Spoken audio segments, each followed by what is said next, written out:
자기 방식의 삶. 저는 미래가 어떻게 전개될지는 모르지만 누가 그 미래를 결정하는지는 압니다. 오프라 윈프리.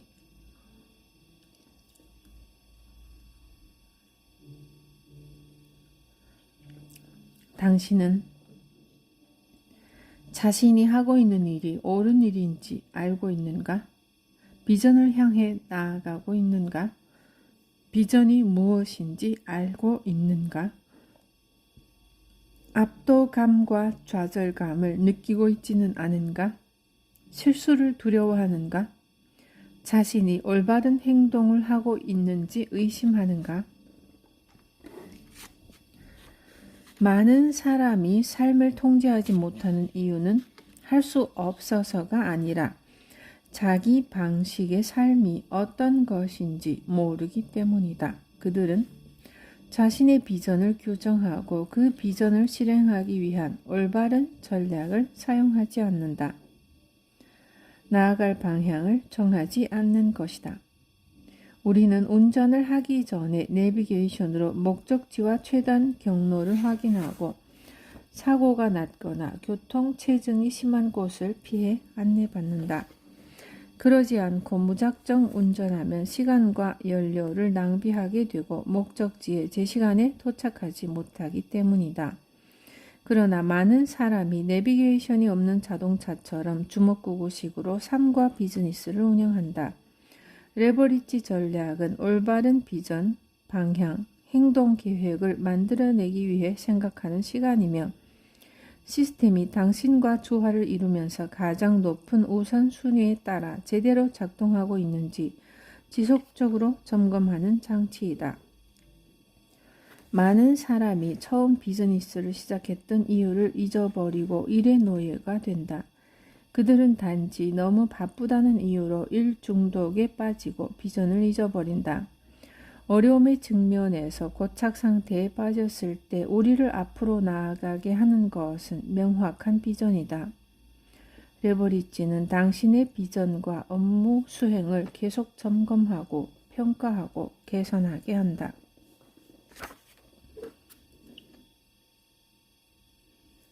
골프를 예로 들어보자. 골프는 14개의 골프채를 사용한다.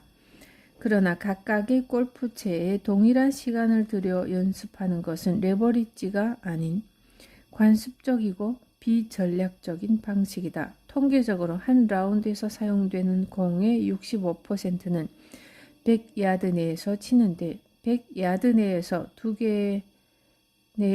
2개에서 4개의 골프채가 필요하다. 그렇기 때문에 모든 골프채에 같은 시간을 들여 연습할 필요는 없다. 레버리지를 적용하면 가장 많이 사용하는 골프채로 가장 많이 연습하고 가장 적게 사용하는 골프채로 가장 적게 연습하는 것이 현명한 연습 방법이다. 잘못된 장소, 즉 맨 밑바닥에서 출발하는 사람이 많다. 그들은 더 많이 일하고 더 열심히 일하고 중요하지 않은 일을 하느라고 분주하게 움직이면서 생산적으로 일하고 있다고 자신을 기만한다. 그들의 상사, 지도자는 더 열심히 일하라고 재촉하고 그들은 잘못된 방향으로 더 빨리, 더 깊게 땅을 판다. 삶의 진행 방향과 생산성을 점검하려면 이제부터 설명할 VVKIK를 기반으로 모든 일을 시작해야 한다. 목표의식을 명확하게 하고 자발적으로 적절한 순간에 올바른 일을 하기 위해서는 가치, 비전, 핵심 결과 영역, 소득 창출 업무, 핵심 성과 지표, 전략이 필요하다. 레버리지는 VVKIK를 기반으로 구축된다. 이 전략은 행동에 관한 것이라기보다는 사고방식에 관한 것이다. 삶에 압도될 정도로 바쁘게 살아가고 가난할수록 일에 더 많은 시간을 소비하는 이유는 일을 더 많이 해야 더 큰 성과와 돈을 얻을 수 있다고 생각하기 때문이다. 그러나 잘못된 길을 더 빨리 가려는 것은 분명 어리석은 짓이다. 그런데도 대부분의 사람은 영원히 멈추지 않는 쳇바퀴에서 내려오려고 하지 않는다. 이제 레버리지 마인드를 점검하고 당신이 그것을 행하고 있는지 확인해야 한다. 그러면 당신의 행동은 자연스럽게 최대의 성과에 맞춰질 것이다. VVKIK를 기반으로 일할수록 당신은 그 아래에 있는 일을 최소의 노력으로 수행할 수 있고 매 순간 다음 행동을 직관적으로 리스크를 줄이면서 결정할 수 있게 된다. 가치, 밸류. 가치는 삶에서 가장 중요하다. 당신의 가치는 오직 당신의 것이다. 지구상에 당신과 완전히 동일한 가치를 지닌 사람은 없다. 당신은 자기 자신으로 존재하기 위해 자신만의 가치를 세운다. 그렇기에 당신은 어느 누구도 따라할 수 없는 유일의 존재이다. 이것은 다른 사람보다 더 훌륭하거나 더 열등하다는 의미가 아니다. 모든 사람은 고유하다. 당신은 유일하기 때문에 당신보다 더 나은 사람은 존재하지 않는다. 문제는 자신이 누구인지 모르고 자신의 가치를 존중하지 않는 것이다. 자신을 아는 것이 가치를 세우기 위한 첫 번째 단계이다. 이제부터 알려줄 연습은 당신에게 통찰력, 명확성, 초점을 제시해 줄 것이다. 자신을 더욱 가치 있게 여기고 자기 파괴적인 감정과 감상을 버릴 수 있도록 돕고 객관적인 행동과 자발적인 명확성을 가질 수 있도록 생각을 정리해 줄 것이다.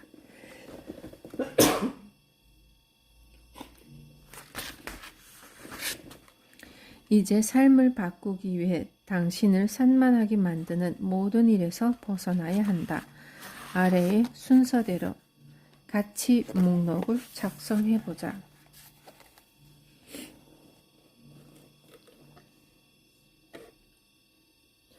당신의 삶에서 가장 중요하다고 느끼는 일을 종이나 스마트폰에 적는다.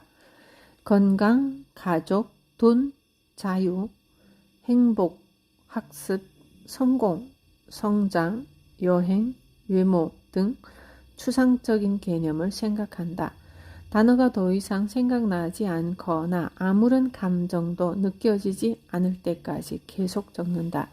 각 항목을 신중하게 평가한 뒤 삶에서 바꾸고 싶은 것을 기준으로 순서를 재배열한다. 이 과정에서 다음 사항을 고려하라. 어떤 일에 대부분의 시간을 보내고 있는가? 외부적인 압박을 받지 않고 하루 종일 하고 싶은 일은 무엇인가? 무엇에 대해 지속적으로 생각하는가? 당신의 공간을 무엇으로 채우고 싶은가? 당신의 어떤 점이 사람들에게 가장 잘 알려져 있는가? 삶에서 결과가 이미 나타난 부분과 나타나지 않은 부분은 무엇인가?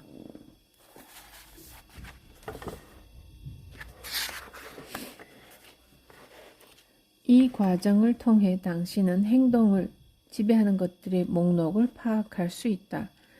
이 연습을 학생 때 했다고 상상해보라. 삶을 지배하고 조정할 수 있는 설계도를 가지고 있다고 상상해보라.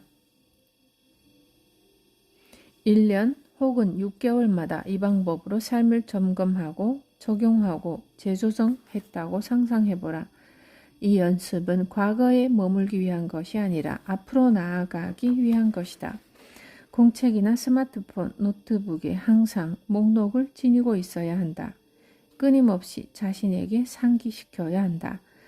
가장 좋은 방법은 잠자리에 들기 직전과 잠에서 깨어난 직후에 목록을 읽는 것이다.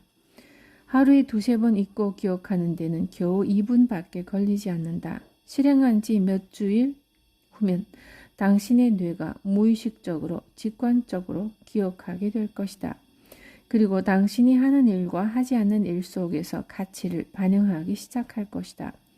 사람은 상상으로 무의식을 컨트롤할 수 있다. 의식이 없을 때도 무의식은 잠들지 않는다. 상상은 무의식에 지대한 영향을 준다. 우리의 뇌는 실제와 상상을 구별하지 못하기 때문이다. 어떤 일을 성취하는 데 무의식이 도움을 주기를 원한다면 원하는 감정을 담아 큰 소리로 읽어라. 가상의 가치는 무의식 속에서 실제가 될 것이다.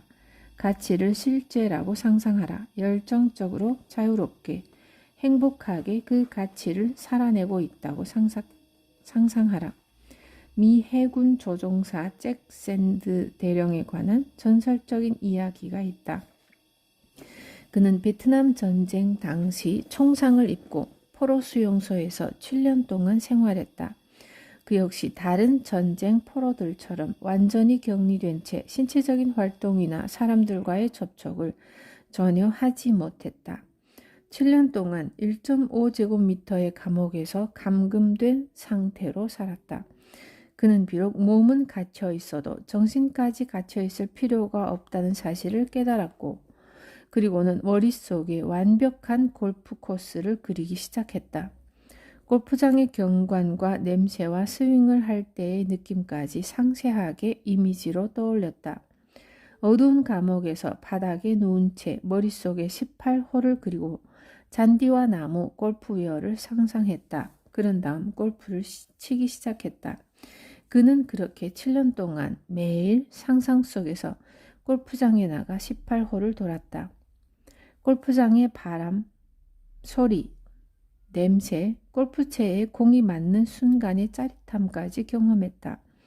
상상 속 골프장에서는 모든 공을 완벽하게 칠 수 있었다. 1.5평방미터의 감옥 안에서 매일 완벽한 골프 라운딩을 즐기는 사치를 누린 것이다. 해군 조종사가 되기 전에 그는 가끔 골프장에 나가 평균 100타 정도를 치는 평범한 골프 애호가였다. 그러나 7년 동안 머릿속으로 골프를 칠 때는 완벽한 프로 골프 선수였다. 놀라운 사실은 포로 수용소에서 석방되어 집으로 돌아왔을 때 8년 만에 친 첫 라운드에서 74타를 기록한 것이다. 골프 연습은 고사하고 7년간 신체적인 활동을 전혀 할 수 없는 감금 상태로 지냈지만 상상 속 연습만으로 20타를 줄인 것이다. 이 이야기는 상상이 현실에 분명한 영향을 끼친다는 것을 증명한다. 분야를 막론하고 성공한 사람들은 조건이나 상황과 관계없이 승리를 상상한다. 그리고 그 상상이 탁월한 성과를 가져오는데 지대한 역할을 한다. 상상은 돈도 안 들고 언제 어디서나 실천할 수 있다. 이것은 단지 긍정적 사고의 차원이 아니다. 머릿속에 완전한 한 편의 영화를 만들어내고 처음부터 끝까지 상세하게 내용을 설정하고 반복해서 재생하는 것을 의미한다.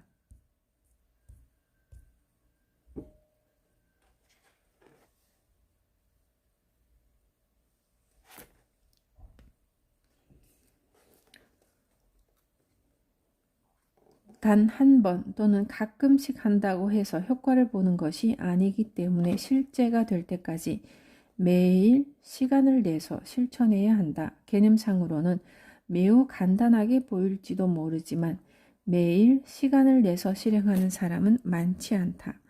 이 이야기와 비슷한 전설은 수없이 많다. 그 이야기를 믿느냐 믿지 않느냐는 당신이 선택할 문제이다. 할 수 있다고 생각하건 할 수 없다고 생각하건 둘 다 틀린 것은 아니다. 그러나 매일 잠자리에 들기 전과 일어난 직후 2분 동안 자신의 가치를 읽으며 상상으로 구현해보라. 상상은 당신에게 기회가 왔을 때 엄청난 힘을 발휘할 것이다. 지금 이 순간에도 당신은 가치 목록에서 가장 상위에 있는 것들에 이끌려 삶의 초점을 맞추고 있다. 목록에서 가장 아래에 있거나 목록에 없는 것들은 회피할 것이다. 만일 목록에 있는 가치가 마음에 들지 않거나 현재의 삶이 바뀌기를 원한다면 가치를 재조정하는 의식적인 결단을 해야 한다. 가치의 우선순위는 감정의 변화를 일으키는 강력한 사건으로 인해 바뀔 수도 있고 시간이 지나면서 자연스럽게 바뀔 수도 있고 또는 변하고자 하는 당신의 의식적인 결단으로 바꿀 수도 있다. 어떤 이유에서든지 가치는 살아가면서 바뀔 것이고 바꿀 수 있다. 또한 가치는 공백으로부터 나오는 경우가 많다. 우리는 대부분 아직 성취하지 못한 것을 중요하게 여긴다. 자신에게 충분한 돈이 있다고 생각하는 사람에게는 더 이상 돈이 중요하지 않다. 이미 돈이라는 가치의 공백을 채웠기 때문에 다른 가치가 그 가치를 차지하게 된다. 이러한 예는 가치가 삶을 어떻게 이끌어가는지를 보여준다. 대부분 피상적인 과제와 전략만을 수행하기 때문에 변화의 표면만 건드리고 깊이 들어가지 못하는 경우가 많다. 그러므로 당신이 느끼는 압도감, 혼란, 좌절감이 심할수록 가치를 더 깊이 들여다보려는 태도가 중요하다. 자신의 삶에서 가장 가치 있다고 생각하는 것과 일치된 삶을 살 때 사람은 자연스럽게 몰입 상태에 빠지게 되고 시간이 빨리 지나가는 것처럼 느끼고 성과가 나타나는 것을 목도하게 된다. 반대로 자신의 가치와 일치하지 않는 삶을 살면 부정적 감정에 시달리게 된다. 만약 당신이 부정적인 감정에 시달리고 있다면 자신의 행동이 삶에서 가장 중요한 것과 일치하고 있는지 점검해보라. 그러면 당신이 어떤 것을 포기하고 어떤 것에 더 집중해야 하는지 파악할 수 있다. 당신은 비전.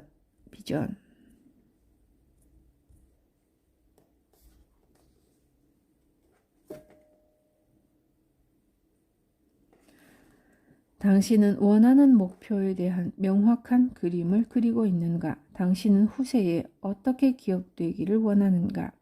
당신은 이 세상에 어떤 변화를 만들기를 원하는가? 중요한 질문이지만 경쟁 사회를 하루하루 살아가기 바쁜 현대인들은 이 질문에 대답할 시간조차 없다.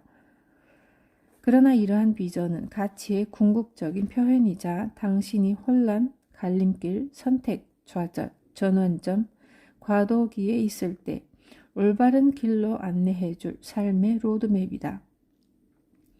안타깝게도 진정한 비전을 갖고 있는 사람은 많지 않다. 당신이 목표의식과 성취감을 느끼지 못한다면 이는 비전이 명확하지 않기 때문이다. 자신이 무엇을 원하는지, 목적지가 어디인지 모른다면 결코 어딘가에 도달할 수 없다. 비전은 삶의 목적이다. 목적을 가진 삶을 산다는 것은 계획적인 삶을 산다는 것과 같다. 그러나 비전이 없으면 어떤 목표의식도 가질 수 없다. 수많은 사람이 삶의 의미를 찾기 위해 노력하는 이유가 무엇일까? 어쩌면 자신만의 고유한 목표를 발견하고 실행함으로써 인류의 가치를 더하기 위함일지도 모른다. 명확한 비전을 가진 사람은 성공을 위해 인류 발전에 기여하고 다른 사람에게 영감을 주지만 비전을 찾지 못한 사람은 공허감을 느끼고 좌절하고 때로는 자살을 선택하기도 한다. 명확한 비전은 건강한 정신과 짝을 이루기 때문에 공고한 비전이 있는 사람은 결코 자신의 삶을 스스로 빼앗지 않는다. 영국의 조사에 따르면 자살하는 사람은 대체로 정신질환이 있고 우울증 환자거나 알코올 중독자라고 한다. 자살은 자신을 무가치한 존재라고 생각하게 만드는 무력감과 관련이 있다. 희망과 가치의식, 비전과 목적의식의 부재가 자살의 가장 큰 원인이다.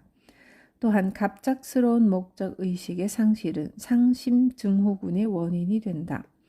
상심증후군은 갑작스러운 불안과 스트레스 때문에 심장이 팽창해서 심한 경우 사망까지 이르게 하는 증후군이다. 아무런 예고도 없이 갑작스럽게 일어나기 때문에 더욱 무서운 증상이라고 한다.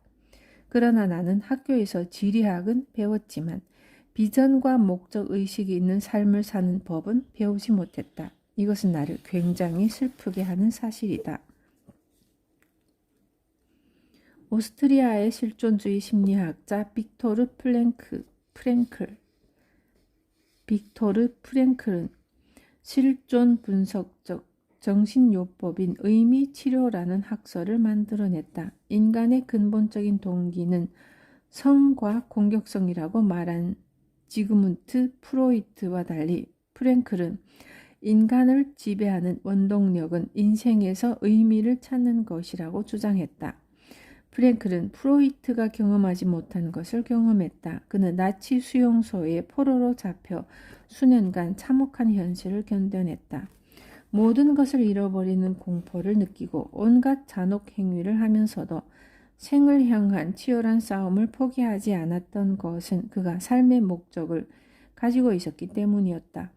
그는 자신과의 투쟁에서 의미를 발견했고 그것이 처참한 고통 속에서도 살아갈 수 있는 힘을 주었다. 수용소를 탈출한 프랭클은 자신의 경험을 토대로 죽음의 수용소에서를 출간했다. 삶의 의지를 잃지 않고 생존한 프랭클의 철학은 독일의 철학자 프리드리히체의 살아야 할 이유를 가진 사람은 어떤 어려움도 견뎌낼 수 있다는 말로 훌륭하게 요약된다. 이것이 비전의 힘이다. 비전은 상상할 수 없는 비인간적 대우와 고문을 이겨내게 한다. 비전과 목적 의식은 도전과 전환, 관계, 위기를 극복하고 살아갈 수 있는 힘을 부여한다. 우리에게 명확성과 초점을 제공하고 모든 일이 잘 될 거라는 희망을 준다. 조금 뜬금없지만 퀴즈를 내겠다. 다음은 잘 알려진 회사와 개인의 비전이다. 전 세계의 정보를 체계화하고 누구나 접근하여 사용할 수 있게 만드는 것.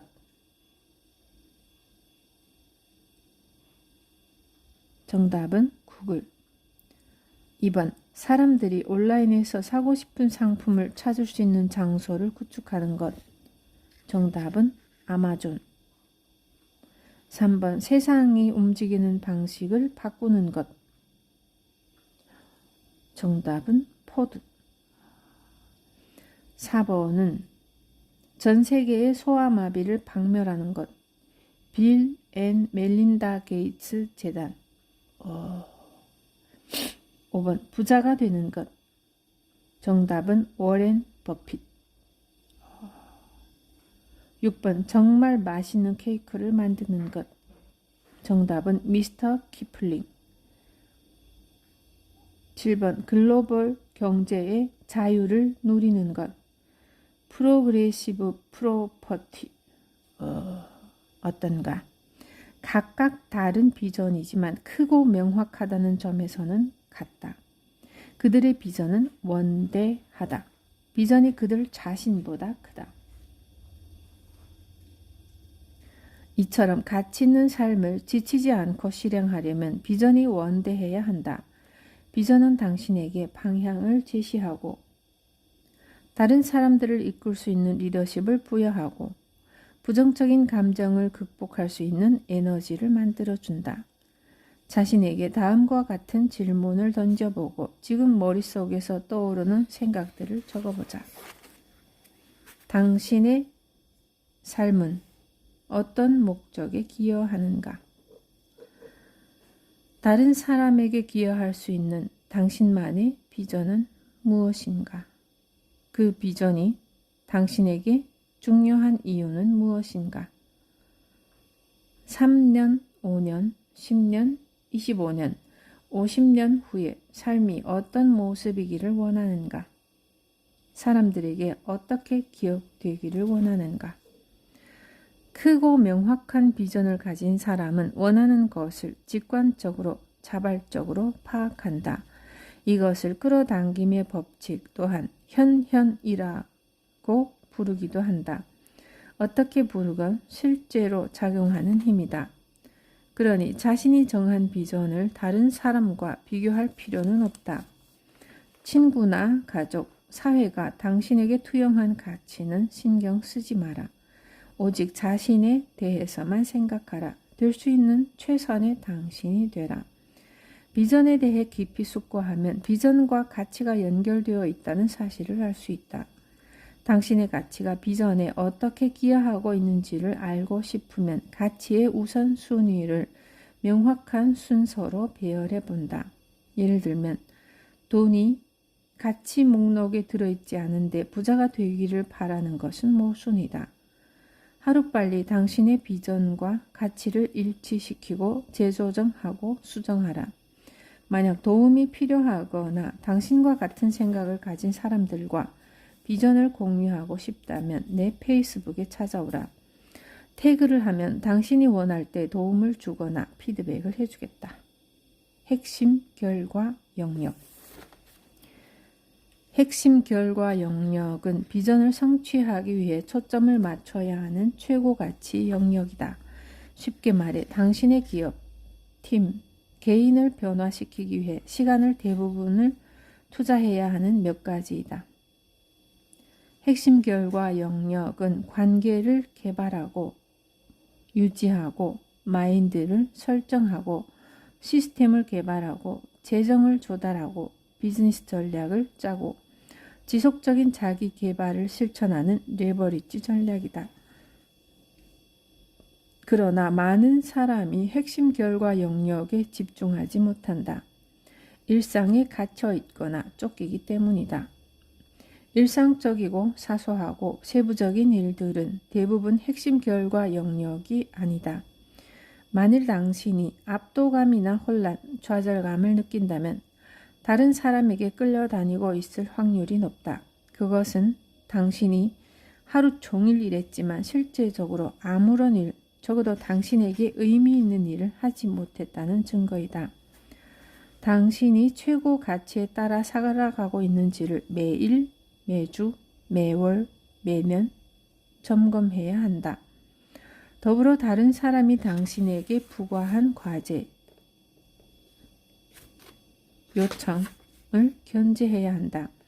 그들이 당신을 필요로 하는 이유는 자신의 레버리지를 관찰하기 위해서일 뿐이다. 절대 당신을 위해서가 아니다. 물론 그들의 요청이 당신의 가치에 기여하는 일이라면 상관없지만 그렇지 않다면 냉정하게 판단하고 위임하거나 포기해야 한다. 핵심, 결과, 영역은 삶의 명확성을 제공하고 비전을 향한 최단 거리를 제시한다. 부정적인 감정을 몰아내고 엔돌핀이 흐르게 하며 옳은 길을 가고 있는지 확인할 수 있게 해준다. 더불어 자긍심과 만족감을 느끼게 하고 더 많은 것을 성취할 수 있게 한다. 만약 당신이 직원을 두고 있다면 그들을 위한 핵심, 결과, 영역을 만들어야 한다. 직원들이 업무를 싫어하게 되거나 직장을 그만두게 되는 중요한 이유는 다음과 같은 것들이다.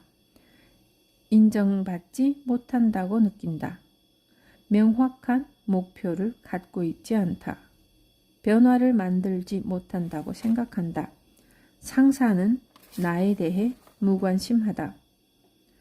업무에 대한 기대치가 비현실적이다. 한 번에 너무 많은 프로젝트를 수행해야 한다.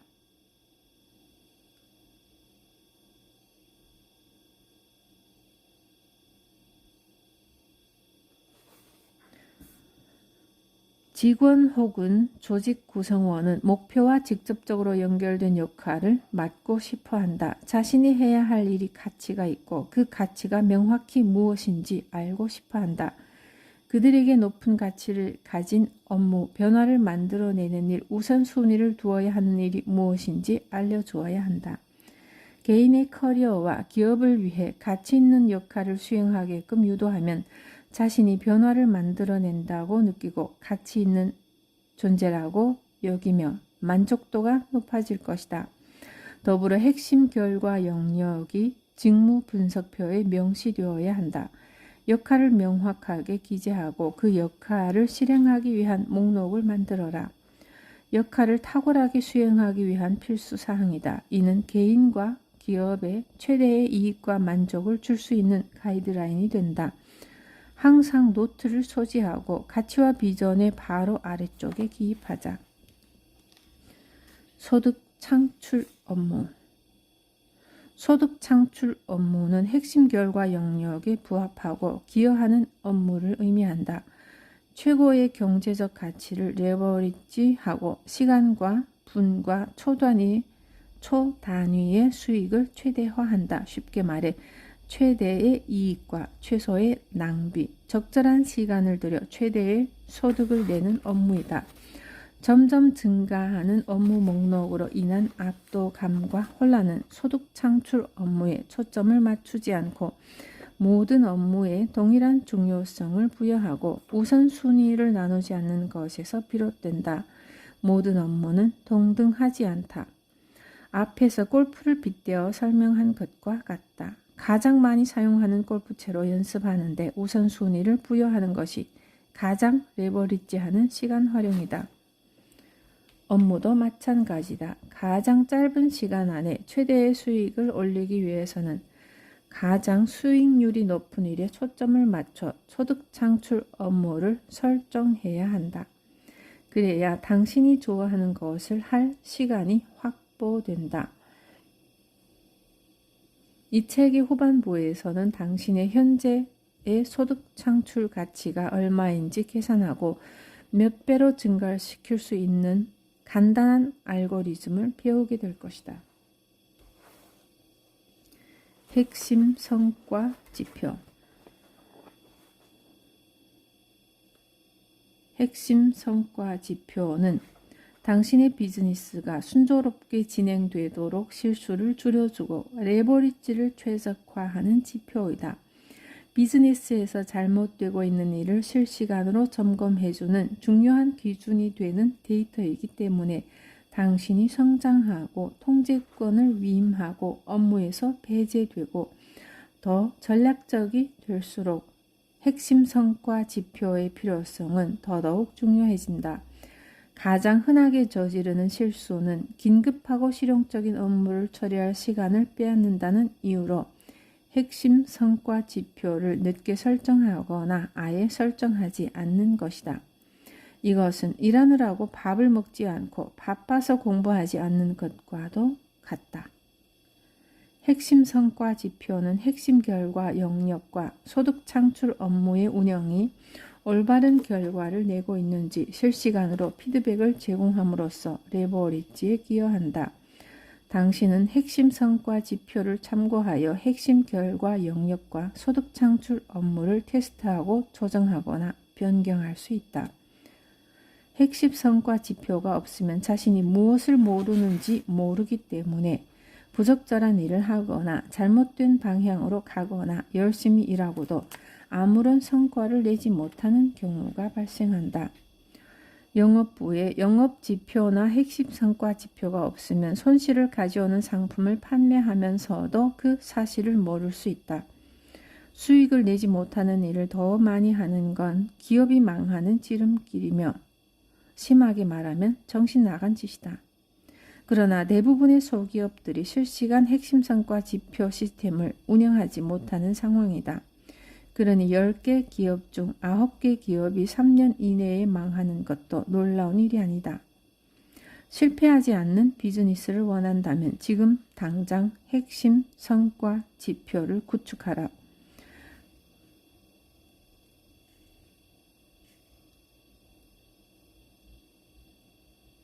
비즈니스를 시작할 때 설정했던 목표, 판매 지표, 마케팅 재정 보고서 등 머릿속에 떠오르는 것들을 적어라.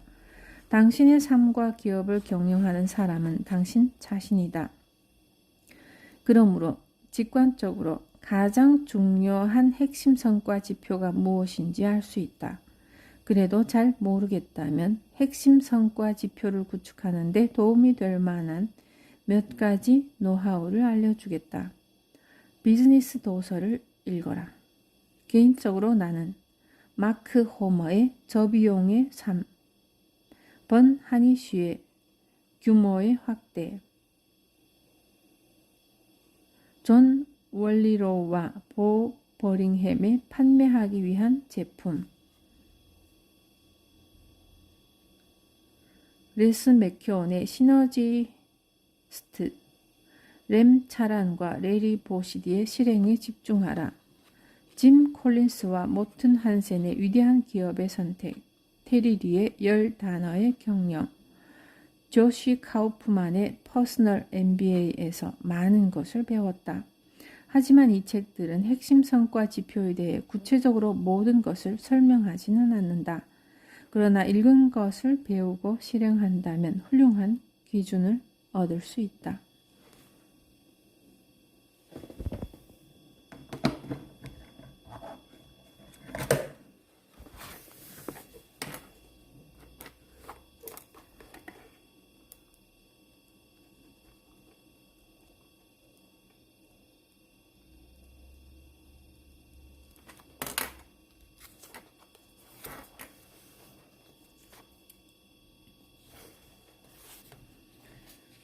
큰 비즈니스를 운영하는 사람들에게 질문하라. 그들은 당신이 겪는 문제를 이미 경험했고 해결한 사람들이다. 그들에게 무엇을 기준으로 비즈니스를 평가했는지 질문하라. 적절한 질문은 적절한 답을 부른다. 그들의 답 속에서 당신의 삶과 비즈니스 문제를 해결할 방안을 탐색하라. 문제가 다시 발생하지 않게 하려면 무엇을 평가하고 측정해야 하는지 알게 될 것이다. 기존 핵심 성과 지표를 분석하라. 현재의 지표를 되돌아봄으로써 새로운 아이디어를 얻을 수 있다. 실패한 핵심 성과 지표는 앞으로 필요한 지표를 만들어내기 위한 가장 좋은 재료이다. 직원들의 사기 저하, 질병, 결근, 근속 연수, 해고된 직원과 퇴직한 직원의 비율 등은 실패한 핵심 성과 지표와 밀접한 연관성을 가지고 있다. 구성원에게 설문조사를 실시하라. 직원과 팀원, 고객에게 비즈니스에서 가장 중요한 부분이 무엇이라고 생각하는지 물어보라. 장애물은 무엇인지, 무엇을 시작하고 중단하고 유지해야 하는지 등의 질문을 통해 코앞에 두고도 인식하지 못했던 문제와 해답을 얻을 수 있다. 설문조사 결과에 따라 가치를 세우고 지표를 설정하면 덜 바쁘게 일하는 피드백 회로를 얻을 수 있다. 견고한 핵심 성과 지표 체계는 명확성과 방향성을 제공함으로써 당신에게 가장 가치 있는 일에 집중하도록 도와줄 것이다. 이제 혼잡한 일상의 소음에서 벗어나 당신의 핵심 성과 지표를 살펴보는 시간을 가져라. VVKIK를 기반으로 자신이 사랑하는 삶을 살아야만 변화를 만들고 즉각적인 성취감을 느낄 수 있다. VVKIK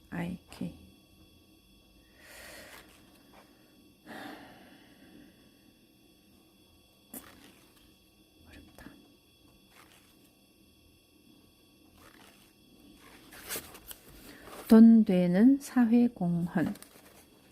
삶의 가치를 부여하는 방법 중 하나는 인류 공동체 발전에 기여하는 것, 즉 공헌이다. 이를 레버리지 적용해보자. 당신은 사회 문제를 해결하여 많은 사람에게 공헌함으로써 자신의 삶에 더 높은 가치를 부여할 수 있다. 빌 게이츠의 비전은 책상 위의 개인용 컴퓨터가 아니라 소아마비 박멸이었다. 인류 전체를 위한 거대하고 장기적인 차원의 비전이다. 그러나 꼭 원대할 필요는 없다. 무엇을 파는 행위도 세상에 기여하는 일이다. 판매는 공정 교환의 원칙에 따라 구매자가 원하는 것을 주는 행위이다. 구매하는 행위 역시 생산자와 판매자의 열정과 창의성의 출구를 만들어주는 행위이므로 다른 사람에게 기여하는 일이다. 당신을 위해 일할 사람을 고용하는 것도 일자리를 창출하고 수입을 보장함으로써 그들이 경비를 지불하고 세금을 낼 수 있도록 기여하는 일이다. 축구선수는 공을 빼앗거나 골을 넣음으로써 팀에 기여하고 보수를 받는다. 그러나 보수는 무작위로 정해지는 게 아니다. 팀과 팬에게의 기여도가 비례한다. 승리에 공헌하지 못한 선수는 높은 보수를 받을 수 없다. 팀에 기여하지 못하면 계약이 해지된다. 반대로 기여도가 높으면 다른 팀에서 해당 선수를 스카우트하기 위해 더 높은 계약금과 보수를 지불한다. 축구 선수들의 연봉이 너무 높다고 불평하는 사람들도 있지만 선수들이 일부러 땅바닥에 구르고 심판을 괴롭히면서 돈을 번다고 생각하는 건 엄청난 착각이다. 최고의 선수는 가장 많은 사람을 즐겁게 하고 열정과 목표, 희망과 즐거움을 준다. 언젠가 그들처럼 최고의 축구 선수가 되기를 희망하도록 격려한다. 그래서 높은 연봉을 받는 것이다. 반대로 선수가 기대에 부합하는 성적을 올리지 못하거나 이전 구단에서 했던 것만큼 경기를 잘 운영하지 못하면 해고되거나 후보 선수들과 경기를 하게 된다. 축구 선수들의 연봉은 세상의 방식을 분명하게 보여준다. 선수들은 성적이 좋을수록 더 많은 보수와 후원금, 광고비를 받는다. 더불어 수익은 복리 효과로 증가한다. 크리스티아노 호날두의 트윗은 약 2억 8천만 원의 가치가 있다고 한다. 이것은 수년간의 노력과 공헌이 복합적으로 작용하여 산출된 결과이다. 반면에 골프 황제 타이거 우즈의 섹스 스캔들이나 사이클 영웅 랜스 암스트롱의 약물 스캔들처럼 사람들이 그들의 삶에 부여했던 가치를 저버리는 경우 스폰서는 계약을 취소하고 미디어는 압박을 가하기 시작한다. 다음은 다양한 분야에서 사회 문제를 해결하고 공헌한 사람과 기업의 예이다. 과학자 빌 페이지는 천연두를 퇴치하기 위한 글로벌 전략으로 1억 3천만 명의 생명을 구했다. 그는 2012년에 대통령 훈장을 받았으며 현재 소아마비 퇴치를 목표로 하고 있다. 유통기한이 짧은 우유나 음료를 편리하게 유통할 수 있는 종이 용기를 개발한 테트라팩의 설립자 루벤 라우징의 아들 한스 라우징은 10조 원 가까운 자산을 보유하고 있다. 3M의 포스트잇은 매년 500억 이상 판매되며 연간 약 10억 달러의 수익을 가져다 주는 것으로 추산된다. 포스트잇은 1968년에 강력 접착제를 개발하던 중 우연히 발명되었다. 간단한 퍼즐 게임 테트리스는 1억 4천만 장 이상 팔렸다. 이들은 각각 다른 방식으로 세상에 공헌하고 수익을 만들었다. 세상에 공헌하면 수익이 나온다? 당신도 많은 사람의 작은 문제를 해결하거나 소수의 사람들의 큰 문제를 해결하여 돈을 벌 수 있다. 혹은 작은 문제를 여러 번 해결하거나 자선 활동을 할 수도 있다. 레버리지는 다른 사람의 문제를 해결함으로써 자신이 원하는 것을 얻게 되는 원리이기도 하다. 다른 사람에게 더 많이 공헌할수록 자신은 그보다 더 많은 돈을 버는 것이다. 당신의 가치는 상호 연결된 문제를 해결하여 사회에 기여하는 것으로 결정된다. 소득 창출 가치와 공헌은 직접적으로 연결되어 있다. 사회의 크고 작은 문제들을 회피하지 말고 그 문제를 공격하여 해결하라. 그러면 당신의 가치는 높아질 것이다. 부를 원한다면 더 많은 사람에게 기여하라. 행복을 원한다면 더 많은 사람을 도와라. 성장과 발전은 도전을 받아들이고 더 많은 사람을 위해 문제를 해결하는 것으로부터 비롯된다.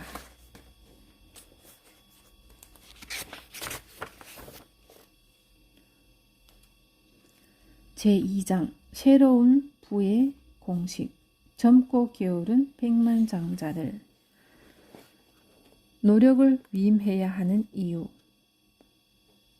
남들이 당신에게 던지는 벽돌로 탄탄한 기반을 쌓을 수 있어야 성공한다. 데이비드 브링클리. 1906년 이탈리아의 경제학자 빌프레도 파레토는 이탈리아 국민의 약 20%가 부의 80%를 소유하고 있다는 사실을 발견하고 부의 불평등한 분배를 나타내는 80대 20 법칙을 만들어냈다. 이를 미국의 경영 컨설턴트 조셉 주란이 파레토의 법칙이라고 명명했다. 파레토의 법칙은 삶에서 일어나는 대부분의 일이 균등하게 분배되지 않는다는 것을 의미하며 상대적 분배의 가이드라인으로 인정받고 있다. 이 법칙은 레버리지 철학과 깊은 연관이 있다. 다음은 80대 20 법칙이 적용되는 사례들이다. 경영 컨설턴트이자 80대 20 법칙의 저자인 리처드 코치는 80대 20 법칙은 효율적인 사람과 조직의 가장 큰 비밀 중 하나라고 말했다. 그는 파레토 법칙을 현대에 적용하여 과도하게 일하는 비생산적인 방식을 폐지하고 더 적은 것으로 더 많은 것을 창조하는 방법을 연구했다. 그는 소수의 인풋이 다수의 아웃풋을 낳기 때문에 결과의 80%를 생산하는 20%에 초점을 맞춰야 한다고 주장했다. 그 외의 것은 최소화하거나 위임하거나 제거해야 한다는 것이다. 파레토의 법칙에 의하면 소득 창출 가치의 80%는 하는 일의 20%에서 나온다. 반대로 하면 소득 창출 가치의 20%가 한 일의 80%에서 나온다는 말이다. 이것은 일하는 총 시간의 20% 동안 소득 창출 가치의 4배를 벌 수 있다는 뜻이다. 그렇다면 일하는 시간의 80%를 줄여도 20%만 손해볼 수도 있다는 뜻이다. 결과적으로 20%의 시간만 최대한 효율적으로 사용하고 남은 시간에는 소득 창출 가치가 높은 일을 찾아내는 것이 더 전략적인 것이다. 이처럼 성과의 80%는 당신에게 주어진 시간의 20%를 사용해서 얻을 수 있다. 당신이 전체 수입의 20%를 버는데 전체 시간의 80%를 사용하고 있다고 생각해보라. 경제적 이익은 고사하고 삶의 의지마저 고갈될 것이다. 반대로 80%의 시간 동안 소득 창출 가치가 높은 일을 한다고 상상해보라. 이 법칙은 놀라울 정도로 우리 삶의 모든 영역에 적용 가능하다. 나는 더 효율적으로 생각하고 결정하고 행동하기 위해 80대 20 법칙을 기반으로 한 몇 가지 원칙을 따르고 있다.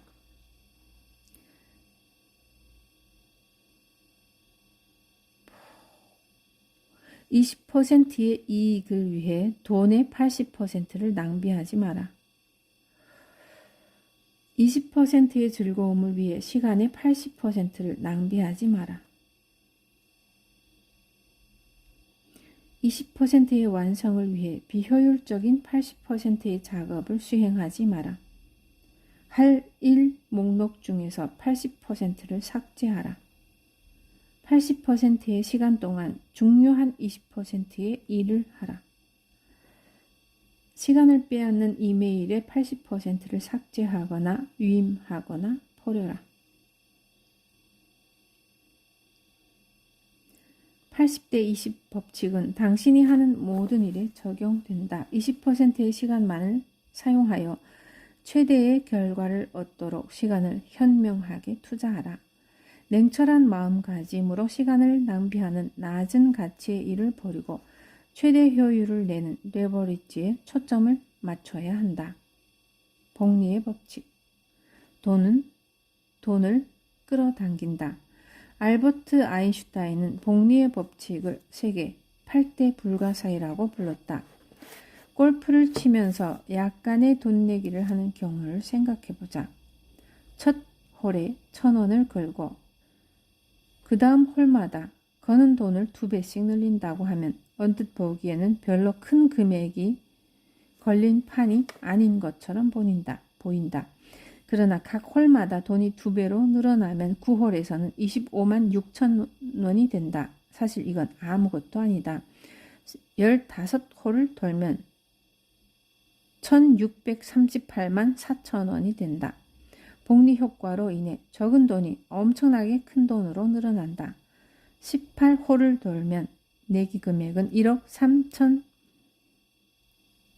3,107만 2천 원이 된다. 기업의 매출도 같은 방식으로 작동한다. 브랜드 평판이나 지식의 습득도 같은 방식으로 작동한다.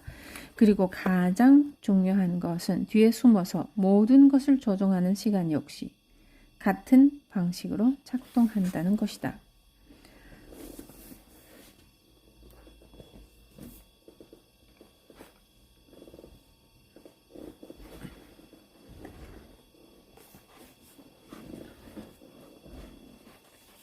연못에 떠 있는 수련도 마치 법리의 법칙을 따르는 것처럼 보인다. 수련은 매일매일 전날 덮었던 수면의 2배의 면적을 덮는다. 처음 며칠 동안은 별로 큰 면적을 차지하지 않는 것처럼 보이지만 30일 후에는 연못이나 호수의 수면 전체를 덮는다.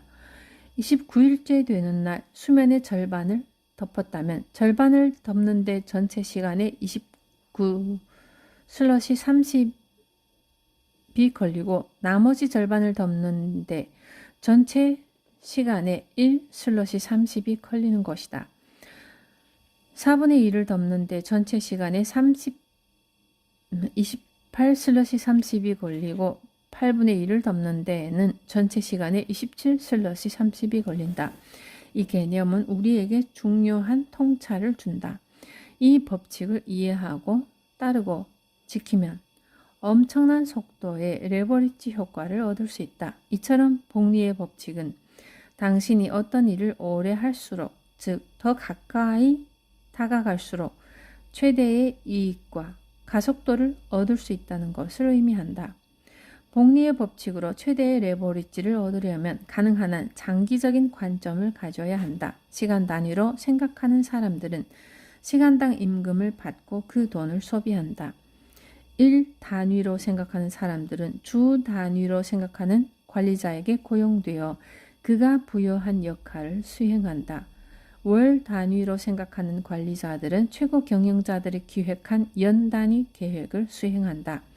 최고 경영자들은 기업주가 3, 4년 이후를 생각하며 만들어낸 비전을 수행한다. 기업주들은 수십 년 앞을 내다보는 선견지명이 있는 사회적 리더들에게 영감을 받고 사회적 리더들은 다음 시대를 내다보는 현자들에게서 영감을 받는다. 이처럼 비전의 규모와 범위는 시간을 조망하는 시선과 비례한다.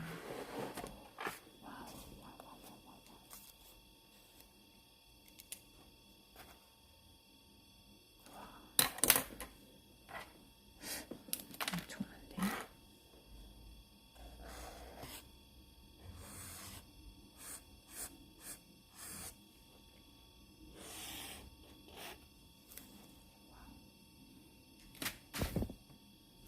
1961년 5월 25일 케네디 대통령은 국회 특별 합동회의에서 10년 내에 미국인을 달에 안전하게 착륙시키겠다는 획기적이고 야심찬 목표를 발표했다. 그리고 1969년 7월 20시 18분 닐 암스트롱과 버즈 올드린은 케네디 대통령이 10년 전에 세운 계획을 실현했다. 최종적으로 이루어낸 것은 두 우주 비행사였지만 계획을 궤도에 올린 것은 케네디의 비전과 장기적인 시각이었다. 미켈란젤로는 시스티나 성당의 천장에 그림을 완성하기까지 4년이 걸렸다. 세밀화가 피터 리치스가 인형의 집을 완성하는 데는 15년이 걸렸다. 10개의 작은 방, 응접실, 그랜드 피아노가 있는 음악실, 당구대가 있는 게임룸, 한 권씩 따로 만든 1000권의 책이 꽂혀있는 도서관으로 구성된 인형의 집은 약 7천만 원에 팔렸다. 이집트 카이로에 있는 기자 피라미드는 짓는데 20년이 걸렸을 것으로 추정된다. 베르사유 궁전은 50년에 걸쳐서 완성되었다. 이처럼 장기적인 관점, 장기적인 전망은 더 짧은 시간에 더 많은 것을 성취하는 데 있어서 필수적인 요소이다. 당신이 나중에 열심히 일하지 않기 위해 지금 열심히 일해야 한다면 시간과 성과는 반비례할 것이다. 당신은 처음에 가장 낮은 성과를 얻기 위해 가장 열심히 일해야 한다. 이것은 공정해 보이지 않는다. 그러나 시간은 원래 공정하지 않다. 성과와 비례하지도 않는다. 그러나 마지막에 당신은 가장 적게 일하고 가장 높은 수준의 일을 수행하게 되고 성과는 복리 효과로 증가할 것이다. 그러나 이것 역시 공정해 보이지 않는다. 변덕스럽고 새로운 것을 쫓고 비현실적으로 빨리 부자가 되기를 원하는 복리의 법칙과 반대되는 사고방식이다. 처음에 가장 많은 일을 하면서 가장 적은 성과를 얻는 일은 거부하고 가장 적게 일하고 가장 큰 성과를 얻는 일만 찾아다니는 것은 어리석은 태도이다. 그런 사람들은 복리 효과가 빨리 나타날 것 같은 일을 따라간다. 그들은 어떤 일을 뿌리를 내리기도 전에 포기한다. 포기하고 다시 시작하고 포기하고 또다시 시작하는 과정을 반복한다. 이렇게 되면 복리 효과로 불어나는 것은 고통과 불행, 낮은 자존감뿐이다. 그들은 일이 잘못되면 남을 탓하고 불평하고 좌절할 것이다. 이것은 레버리지가 아니다. 시작했다가 중단한 일을 충분히 더 지속했더라면 최선은 아니라도 좋은 결과를 냈을 것이다. 평균적인 수준에서 장기적으로 한 일은 단기적으로 잘하다가 포기한 일보다 좋은 결과를 가져온다.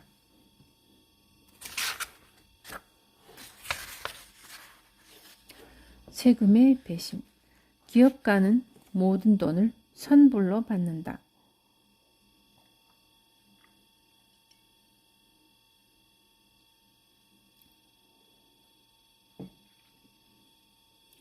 고객에게 비용을 청구하고 부가세가 더해진 현금을 받는다. 정부에 세금을 내기 전 몇 달 동안 그 돈을 소유한다.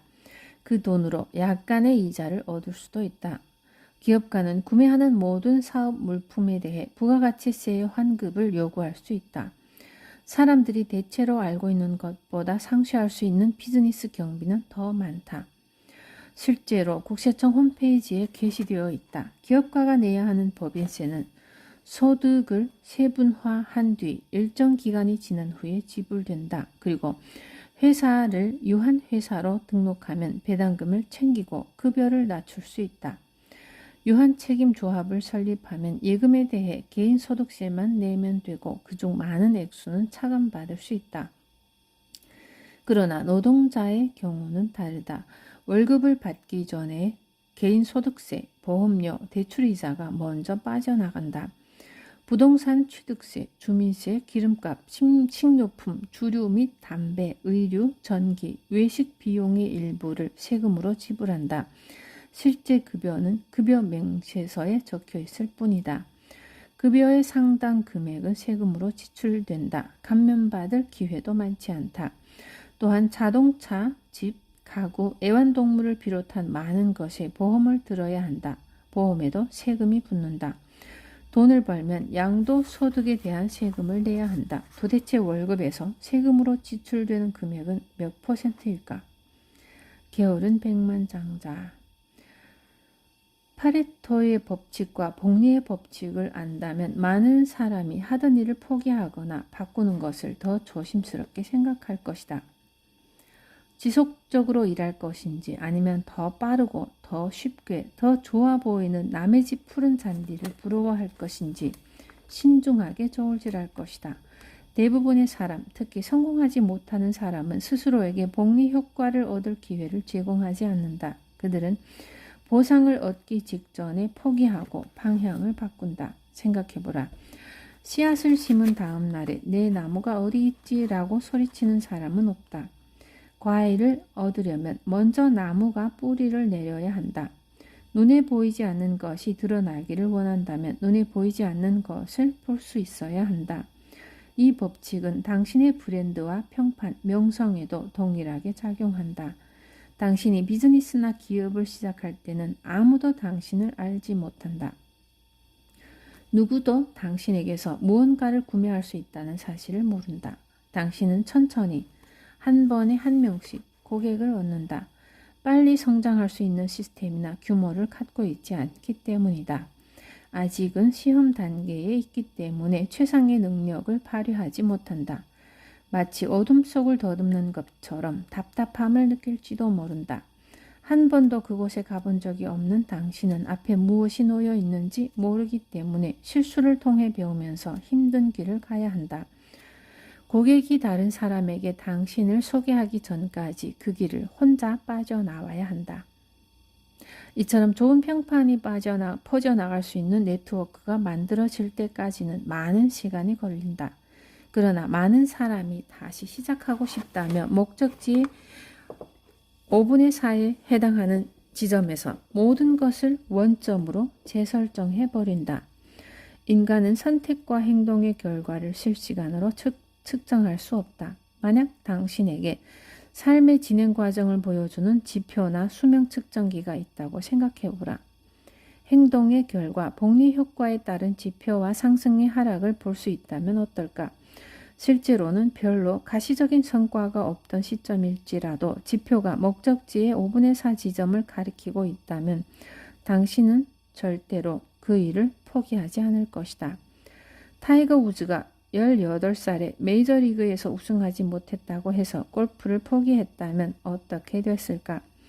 수많은 리그 우승과 명예의 전당 입성으로 가는 16년의 시간을 원점으로 재설정하는 결과를 가져왔을 것이다.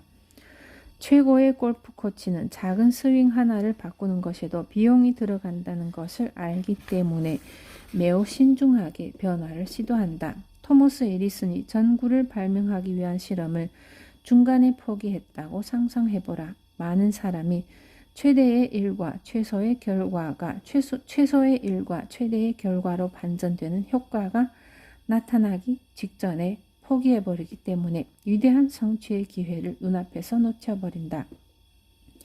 이것은 당신이 열심히 일해야만 한다는 의미가 아니다. 그것은 레버리지 방식이 아니다. 복리 효과 때문에 어떤 일을 더 오래 할수록 실제로 일을 덜하게 된다는 것을 의미한다. 내가 부동산 비즈니스를 시작하고 모든 부채를 상환하고 개인 자산이 수십억이 되기까지 약 4년이 걸렸다.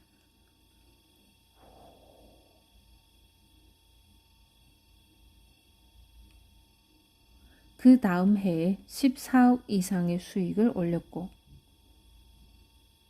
처음 14억을 벌기까지 걸린 시간의 4분의 1도 안 되는 시간이 걸렸다. 그리고 그 시간은 내가 그때까지 살아온 시간 중에서 가장 게을렀던 시간이었다. 가장 적은 양의 일을 하고 최대의 소득을 올린 것이다. 백만장자인 친구들은 그것이 정상적이고 당연한 것이라고 말했다. 우리는 즉각적인 만족을 추구하는 세상에 살고 있다. 유튜브 동영상이 1000만 건의 조회수를 기록하는 것을 보면 나 역시 유명 인사가 되고 싶은 유혹을 느낀다. 지름길로 가고 싶은 욕망이 들끓는다. 그러나 이런 비현실적인 판타지에 미혹되는 것은 명확한 비전을 갖고 있지 않기 때문이다. 사람들은 쉽고 편안해 보이는 일에 마음을 빼앗기기 쉽다. 장기적인 관점으로 보면 모든 일은 뿌리를 내릴 때까지 어느 정도 시간을 투자해야 한다. 그러나 싹이 나올 때까지 기다리지 못하고 다시 씨를 뿌리고 비료를 주는 과정을 반복하는 사람이 많다. 이런 과정을 되풀이할수록 복리 효과를 통해 성공할 수 있는 자신의 능력에 대한 자신감을 잃어버리고 의심하게 된다. 하룻밤 사이에 성공을 이룬 것처럼 보이는 사람들은 최대의 복리 효과를 위해 뿌리가 깊이 자리 잡을 때까지 시간을 투자한 사람들이다. 워렌 버핏의 말은 복리 효과를 완벽하게 요약한다. 그에게 어떻게 부자가 되었는지 묻자 이렇게 답했다고 한다. 최고의 기회가 있는 미국에서 살았고 좋은 유전자를 물려받아서 오래 살았고 이자를 복리로 늘렸기 때문이다. 부자는 더 부자가 되고 가난한 사람은 더 가난해지는 이유에 대한 많은 이야기를 들었을 것이다. 부는 부를 끌어들이고 가난은 가난을 끌어들이고 정신력은 정신력을 끌어들인다. 복리 효과는 증가뿐 아니라 감소에도 적용된다. 돈은 돈을 부르고 빚은 빚을 부른다. 그렇기 때문에 이미 가지고 있는 것을 관리하는 방법을 배우기 전에는 성공하기 어렵다. 변화에는 엄청난 비용이 든다. 인내하고 배우고 가장 중요한 것을 지켜라. 복리 효과가 당신을 위해 일하게 해야 한다. 최대의 일과 최소의 결과는 당신이 그 일에 더 오래 머무를수록 최소의 일과 최대의 결과로 역전될 수 있다. 최대한 빨리 역전되게 하는 것이 해버리지이다.